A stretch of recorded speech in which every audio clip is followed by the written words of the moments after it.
Welcome back. Let's talk about formatting. That is code formatting.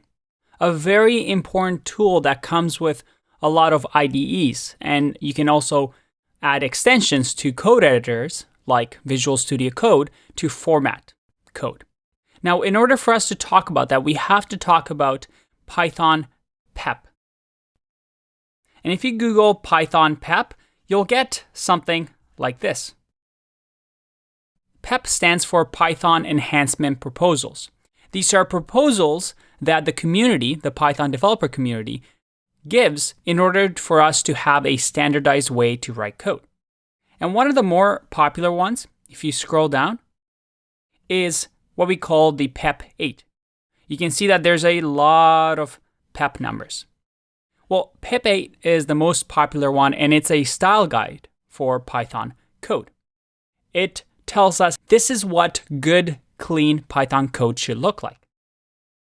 But luckily for you, you don't have to click through here and read every single thing. I mean, it is a lot. Code editors and IDEs help us with this. Let's have a look. I have a piece of code here in my hello.py file. I mean, it doesn't look that bad, but how do we know if we're formatting the code according to PEP 8?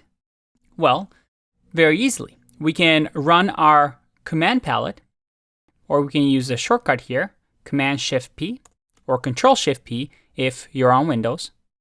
And then if we type in Format, Document, and click here, we'll get, hey, Formatter Auto PEP 8 is not installed. Do you want to install it?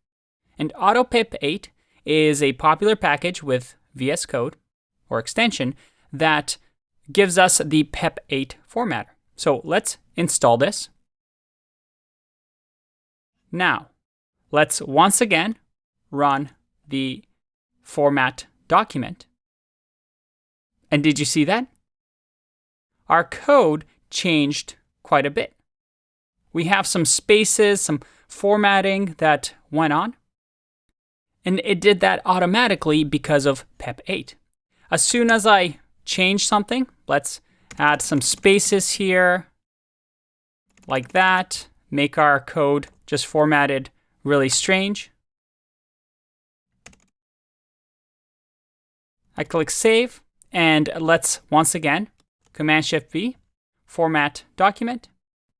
Now let's save this, and here, PEP 8 formatting style was added. For example, with PEP 8, it recommends that when you write functions that you have 2 spaces following it. So 2 spaces after every function. Once again, if I remove this and do Format Document, you see that a space is added because of our Auto PEP 8 package. Very, very cool.